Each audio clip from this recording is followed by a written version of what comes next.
जीवन में हम रोज के प्राप्त होने वाले दुखों से कैसे मुक्त हो। गरीबी एक तरह का दुख है, गरीब होना भी एक तरह का दुखी हो, पर गरीबी हमें सदा दुखी नहीं रहती। सदा दुखी जो रहता है, जिसके कारण रहता है, वह कौन है? इस मनुष्य जीवन जो अधोगति को प्राप्त होता है, उसमें हेतु क्या? मन एवं मनुष्याणाम कारणम बंध मोक्ष। आचार्य कहते हैं ये मन है ना, मन एवं मनुष्याणाम, असल में ये मन है जो हमें भवाटवी से मुक्त नहीं होने देता। ये पुनरपि जननम पुनरपि मरणम पुनरपि जननी जठरे शयनम, हम बार बार जन्म और मृत्यु के ये चक्र जो है चलता है ना, इस जन्म मृत्यु के चक्र से मुक्त न होने में जो स्पीड ब्रेकर है, और वो है मन।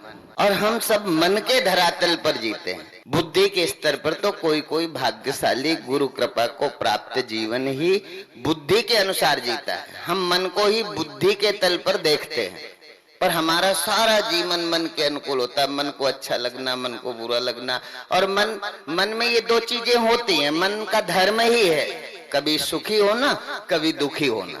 जैसे शरीर का अपना धर्म है, बाल्यावस्था से लेकर किशोर, किशोर से जवान, जवान से वृद्धत्व, वृद्धत्व से जरा, जरा से मृत्यु। यदि हम आयु को पूर्ण करते हैं तो इस तरह की सारी घटनाएं एक देह के रहते घटती हैं। जरा जानते हो ना, बुढ़ापे से आगे आती। जरा का मतलब जरा भी कुछ ना हो सके, जरा अवस्था में। जरा माने जब हम कुछ करने की सामर्थ्य में नहीं रहते। हम कुछ करने की सामर्थ्य में नहीं रहते, यहाँ कहने का अर्थ है जब आंख देर तक किसी का दर्शन नहीं कर सकती। आंख की भी एक देखने की सीमा है, उम्र है। एक उम्र के बाद आंख को ज्यादा देखना दुख देता है, हम ज्यादा देर देख नहीं सकते। कान हमारे ज्यादा देर तक, कथा ही सही भगवान की है, पर नहीं सुनने का मन कर। कानों में ज्यादा तेज आवाज आए तो पीड़ा होने लगती है। ज्यादा देर हम पद्मासन में बैठ जाएं, मेरुदंड सीधा करें, प्राणायाम आदि करके अपने जीवन को स्वस्थ बनाएं, या भगवान के ध्यान में मेडिटेशन करें, तो नहीं, सामर्थ्य नहीं है ना। सामर्थ्य जिनके है, जब सामर्थ्य होती है तब करने का होश नहीं होता, जब करने का होश आता है तब शरीर में सामर्थ्य नहीं होती। इसलिए व्यासकार लिखते हैं, यावत् स्वस्थमिदं कलेवर ग्रहम यावश्च दूरे जरा यावश्चेन्द्रिय शक्तिरा प्रतिहता यावत् क्षया नायुषा आत्मश्रेयस्तावदेव विदुषा कार्य प्रयत्नो महान संदीप्ते भवने तो कुपखन्नम प्रत्युद्यमा की। असल में बुद्धिमान वो हैं जो मनुष्य जीवन लेने के बाद यह सत्य खोज लेते हैं इसी जीवन में कि मैं कौन हूँ, को हम, मैं कौन हूँ, किसकी योजना से यहाँ आया हूँ, और जब यहाँ से जाऊंगा तो मुझे जाना कहाँ है, मेरा गंतव्य क्या है, जो ये नहीं जान पाता। इसलिए आत्मश्रेयसितावदेव विदुषा कार्य प्रयत्नो मान। असल में वो विद्वान है, वो बुद्धिमान है, वो विदुष है, वो साधु हैं जो इसी जीवन में ये जान लेते हैं कि मुझे कहाँ जाना है। नहीं तो क्या होगा, अब आप सोचोगे तो यावश्च इंद्रिय शक्ति, इंद्रिय का सामर्थ्य नहीं रहेगा, तब मंदिर जाओगे क्या? जब कानों में सुनने की सामर्थ्य घट जाएगी तब कथा सुनेंगे। कानों के सामर्थ्य के रहते, आंखों के सामर्थ्य के रहते, अर्थात इंद्रिय सामर्थ्य के रहते हमें साधना भी करना है। और साधना के लिए दुकान नहीं छोड़ना, साधना के लिए अपने कर्तव्य कर्म नहीं छोड़ना।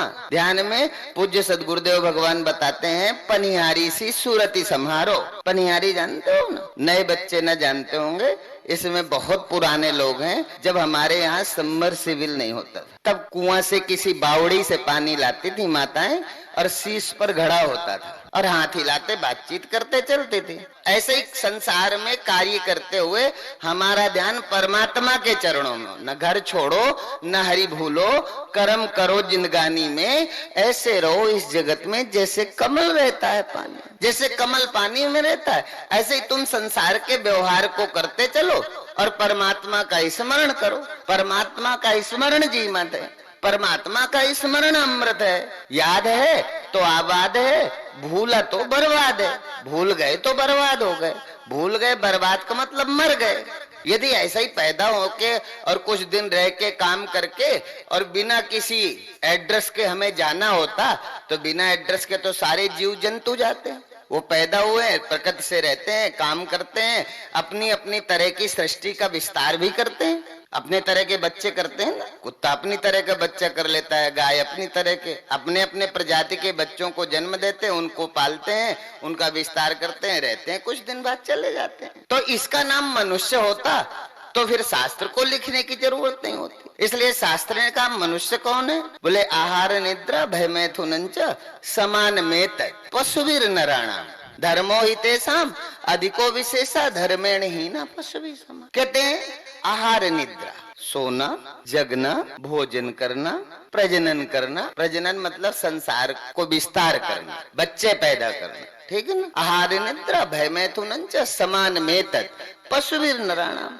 ये पशु और मनुष्य में कोई अलग सा नहीं होता, कोई थोड़ी देर सोता है, कोई ज्यादा देर सोता है। चींटी कणवर खा के तृप्त हो जाती, हाथी एक मन खा के छकता है। यही तो जानवर आदि सब कर रहे हैं, जो मनुष्य कर रहा है। जो हम कर रहे हैं वो सब जानवर कर रहे हैं। यदि इसका नाम मनुष्य है तो फिर मनुष्य होने में विशेषता क्या है? फिर सुर दुर्लभ सदग्रंथ निगावा, फिर सदग्रंथों ने जिस मनुष्य शरीर की महिमा गाई है, क्योंकि इसके अतिरिक्त जो सत्य है वो सत्य है जिसको हम नहीं देख सकते, जिसके लिए एक हमें ब्रह्मज्ञानी गुरु की जरूरत होती है। और ब्रह्मज्ञानी गुरु हमें क्या दिखाते हैं? बोले प्राप्ति की प्राप्ति करा देते हैं। समम सर्वेषु भूतेषु तिष्ठन्तम परमेश्वरम विनश्यसु अविनश्यन्तम यह पश्यति सबसे। हमें लगता है संसार न रहेगा, हमें लगता है हम मर जाएंगे।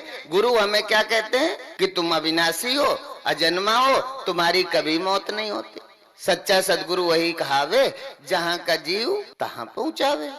तो सदगुरु क्या करते हैं? विनश्यसु अविनश्यन्तम। एक साधारण नागरिक में, एक सदगुरु में इतना ही तो अंतर है। इस विनष्ट हो जाने वाले संसार को तुम विनष्ट होने वाला जानते हो। गुरु क्या कहते हैं? इस विनष्ट हो जाने वाले संसार में न मरने वाले सत्य को दिखा देते हैं, उनका नाम गुरु है। मरने वाले घड़े में न मरने वाली मिट्टी का दर्शन, मरने वाली अंगूठी में न मरने वाले सोने का दर्शन, मरने वाले औजारों में न मरने वाले लोहे का दर्शन, ऐसे ही मरने वाले शरीर में न मरने वाली आत्मा का दर्शन करा देते हैं। नैनम छिन्नन्ति शस्त्राणि नैनम दहति पावका न चैनम क्लेदयन्त्यापो न शुष्यति न मारुत। जिस आत्मा के लिए भगवान कहते हैं कि नैनम छिन्नन्ति शस्त्राणि, जिस आत्मा को अस्त्र शस्त्र से नहीं मारा जा सकता, जिस आत्मा को जल के स्वभाव के अनंतर जल अपने आगोश में नहीं ले सकता। जल स्वभाव है कि भींगेगा, जो जल को स्पर्श करेगा वो भिंगो देगा।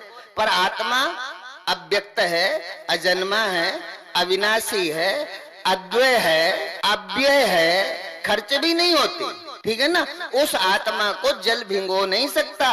उस आत्मा को अपने स्वभाव के प्रभाव में वायु नहीं ले सकती। वायु का स्वभाव है सुखा देना, पर वायु भी जिस आत्मा को नहीं सुखा सकती, ऐसे अव्यक्त अजन्मा अविनाशी आप स्वयं हो, बस भूल गए हो। जैसे कुत्ता स्वान मंदिर में भ्रम बस भूख मरे हो। जैसे एक कुत्ता है ना, किसी कांच के मंदिर में अंदर कर दो, चारों तरफ उसे और कुत्ते दिखते हैं, वो भूखता रहता है, उसको देखता है, उसको देखता है, पर कहीं दूसरा नहीं होता। जैसे स्वान कांच मंदिर में भ्रम बस भूख में कांच मंदिर में घुसा, ऐसे ये संसार एक कांच मंदिर है। ये अविद्या के कारण हमें अपना लगने लगा। पर यदि आपको ठीक से ये ज्ञान हो जाए, किसी गुरु की कृपा से, शास्त्र की कृपा से, भगवान के आशीर्वाद से, यदि आपको ये पता चल जाए कि ये तो केवल देह का परिवर्तन, वस्त्र बदलना जैसा है। वासांस जीर्णानि यथा विहाय नमानि गृह्णाति नरोपराणि तथा शरीराणि विहाय जीर्णान नन्यानि संयाति नमानि दे। यदि आपको एक बार ये ठीक ठीक पता चल जाए कि ये तो वस्त्र बदलने जैसा है, जैसे अवस्थान्तर, अभी हम जगे हैं, सदा तो नहीं जगे रहेंगे। फिर कोई स्वप्न देख रहा है तो सदा आप स्वप्न में नहीं रहते। फिर कोई गहरी नींद में गया तो सदा आप गहरी नींद में नहीं रहते, फिर जग जाते हैं। तो जैसे अवस्थान्तर है, ऐसे देहांतर है। तथा देहांतर प्राप्तिर, एक बार गुरु की कृपा से ऐसी प्रज्ञा का जन्म हो जाए मेरे अंदर, ऐसी रितंबरा का प्राकट्य हो मेरे अंदर। वो जो सोई है, 5 प्रकार की बुद्धि है ना, उनमें श्रेष्ठ रितंबरा है। तो ये जगे, और ये जगेगी साधना से। इसलिए वासांस जीर्णान, कोई भला मूर्ख से मूर्ख व्यक्ति ले आओ, अनपढ़ा, जो पढ़ा लिखा नहीं है, पर उसके माता पिता या उसके परिजन लोग नए वस्त्र ला के देते हैं तो पुराने छोड़ने में उसे दुख होता है क्या? पुराने वस्त्र छोड़ने में दुख होता है। मुझे तो लगता है जब हमें समझ नहीं थी तब भी जब हमारे घर के माता पिता कोई नए वस्त्र लाते थे ना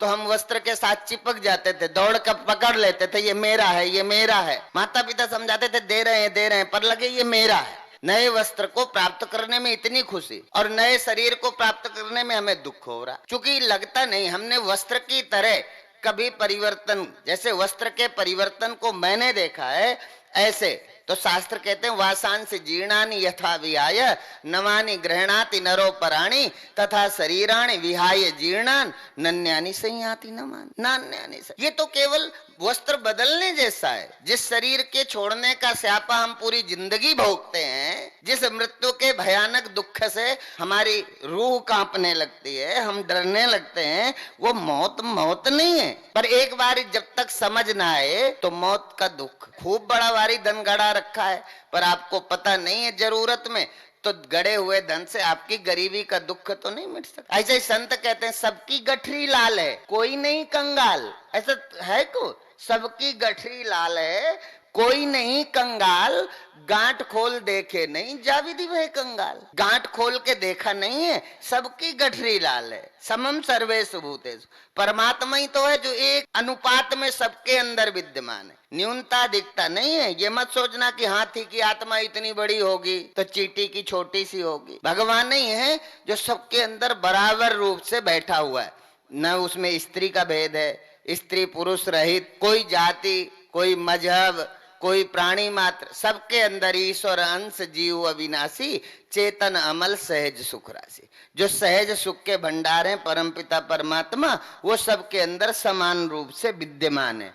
पर जिसने पाया है वो पाकर के आनंदित हुआ, जिसे नहीं मिला वो दुखी है। जिसे नहीं मिला उसे दुख है ना। जिसको अपने घर में गड़ा हुआ खजाना पता चल गया फिर उसे गरीबी का दुख कैसा? गरीबी का दुख तो उन्हें है जिन्हें घर में अपार संपदा गड़ी है, भूमिगत है, पर पता नहीं है, तो आज भी वो गरीबी का दुख भोग। हम इस गरीबी से मिटे। गरीबी भगवान का अभिशाप नहीं है, यदि सोचो तो गरीबी भगवान का वरदान है। भगवान जिसे प्रेम करते हैं उससे संसार के बहुत सारे संसाधन धीरे धीरे छीन लेते हैं। यदि संसाधन रहेंगे तो उसी में खेल खेल में उलझ पुलझ के मनुष्य मर जाएगा। इसलिए भगवान जिन पर कृपा करते हैं उन्हें संसाधनों से प्रियता कम कर देते हैं या उनके जीवन में संसाधन घटा देते हैं ताकि वो मेरी स्मृति करें। हम जवान है, भगवान की क्या जरूरत है? हमारे पास पैसा है, भगवान की क्या जरूरत है? नौकर हमारे अनुकूल है, भगवान की क्या जरूरत है? अभी भले भगवान की जरूरत आपको लगे न लगे, पर कथा और सत्संग एक ऐसा धन है जब सारा संसार तुम्हारा साथ छोड़ देगा उस समय आपको कथा ही होगी जो आपका धन बनेगी, आपकी ताकत बनेगी, आपका परिवार बनेगा और आपको उस अंतिम दुख से मुक्त कर देगा। अंत काले चमामेव स्मरण मुक्त्वा कलेवरम। अंत काले चमामेव, असल में हम वहां जाते हैं जहां देह छोड़ते वक्त हमें स्मृति रहती है। जिसका हम स्मरण करते हुए देह का परित्याग करते हैं हम उसी को प्राप्त करते हैं। तो वो भाग्यशाली हैं जो भगवान का स्मरण करते देह छोड़ते हैं, फिर वो लौट के संसार में नहीं आते, वो भगवान को ही प्राप्त हो जाते। ठीक है ना? इसलिए भगवान ने वक्त दिया है, वक्त की कद्र करना सीखो। हम वक्त की कद्र नहीं करते, ठीक है ना भाई? प्रापत मानुख देहुरिया गोविंद मिलन की जो तेरी बरिया और काज तेरे किते न काम। कहते हैं साधु के साथ मिलकर गोविंद का स्मरण करो, संसार का कोई भी काम साथ नहीं देगा। पर संसार का कोई काम साथ नहीं देगा तो हमने निकम्मा नहीं होना। हम संसार को बस अभी अपना मानते हैं, करते वक्त तुदीयम वस्तु गोविंदम तुद्यमेव समर्प। ये भगवान की कृपा से मुझे देह मिला है, भगवान की कृपा से परिवार मिला है, भगवान की कृपा से मेरे बच्चे हुए हैं, ये सब भगवान का प्रसाद है। ये संसार भगवान का मंदिर है और सब भगवान के सखा हैं, भगवान के मित्र हैं। ऐसे भाव के साथ हम अपने कर्तव्य कर्मों का पालन करते हुए आनंद से हर एक जगह हर जगह भगवान को दर्शन करना शुरू करें। जहां है सब भगवान का स्वरूप है और भगवान का स्वरूप मान करके हम सबकी सेवा करते हुए भी ये भी एक कर्म योग है गीता में, है ना। इस कर्म योग के अनंतर जब ये कर्म योग पवित्र होता है तो यही हमारा ध्यान बन जाता है, यही हमारी भक्ति बन जाती है, यही हमारे मुक्ति का साधन बन जाता है।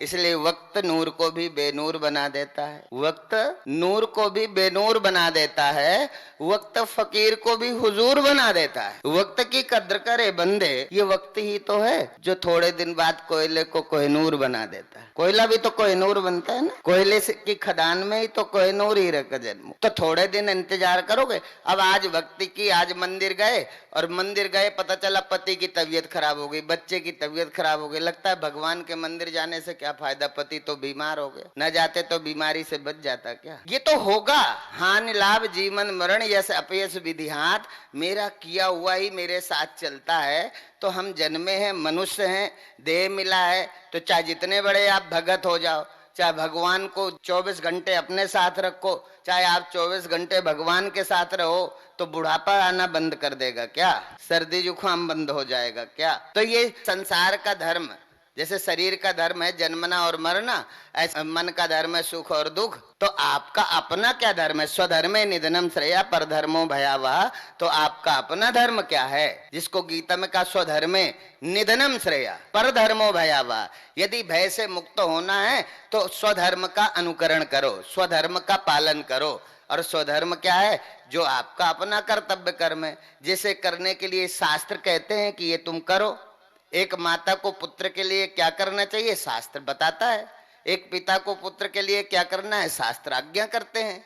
एक पुत्र को पिता के प्रति कैसे समर्पित होना चाहिए, शास्त्र आज्ञा करते हैं। एक पुत्री को अपने माता पिता के लिए क्या करना चाहिए, ये शास्त्र आज्ञा करते हैं। जिस कर्म को शास्त्र आज्ञा करते हैं वो प्रत्येक कर्म धर्म है। और जब हम धर्मात्मा होंगे ना, जो धर्मात्मा होते हैं असल में हम उनको महात्मा कहते हैं। जो धर्मात्मा है वही चलता फिरता इस संसार का महात्मा है। और जो अपने जीवन में एक बार महात्मा बन गया तो समझ लो वो भविष्य का परमात्मा है। इसलिए भगवान ने कहा मेरा जो पहला अवतार हुआ, भागवत में कहा तो भगवान ने कहा मैंने पहला अवतार संत के रूप में ली, संत के रूप में अवतार। मेरा जो नित्य अवतार है वो मेरा नित्य अवतार संत के रूप में होता है। पर हमें संत में भगवान का दर्शन इसलिए नहीं होता कि ये संसार में चारों तरफ विकार विकार ही दिखाई देता है, विश्वास के लायक कुछ नहीं है। तो उसके लिए तो पहले आज थोड़ी, आज कोई पतित हुआ इसलिए थोड़ी, ग्रंथ में तो बहुत पहले लिख दिया, गुरु करो जान के पानी पियो छान के। तो गुरु जान के करो, पानी छान के पियो, ये बहुत पहले कहा था ऋषियों ने, पर हमें समझ नहीं आया। हमें तो पाप लगा तो कोई पाप से हमें मुक्त करने का डिंडिम घोष कर रहा है मंच से, तो चले गए 51,000 का लिफाफा चढ़ाया और लगा सारी जिंदगी भर के पाप से उसने हमें मुक्त कर दिया। तुम्हें पाप से कैसे, कोई विधाता तो नहीं है ना। तो आपको लगा पाप से मुक्त होने की यहाँ साधना होती, वहां चले गए। कहीं पूर्ण मिलने की साधना होती, वहां चले गए। कहीं स्वर्ग बांटा जा रहा है, वहां चले गए। ये स्वर्ग और नरक और पाप और पूर्ण इन सब से मुक्त होंगे जब होंगे तब सत्संग से होंगे, एक अच्छी समझ से होंगे, ब्रह्मज्ञानी के उपदेश से होंगे। इसलिए इधर उधर भटकने की बजाय आप अपने सदगुरु की वाणी को श्रवण करते हुए अपने जीवन में जो धारण करते हैं फिर वो इस भवाटवी से पार हो जाते हैं। आज की सभा यहीं विश्राम में अपनी वाणी को विराम देते हुए हम सब हरिओम तत्सत, हरिओम तत्सत, हरिओम।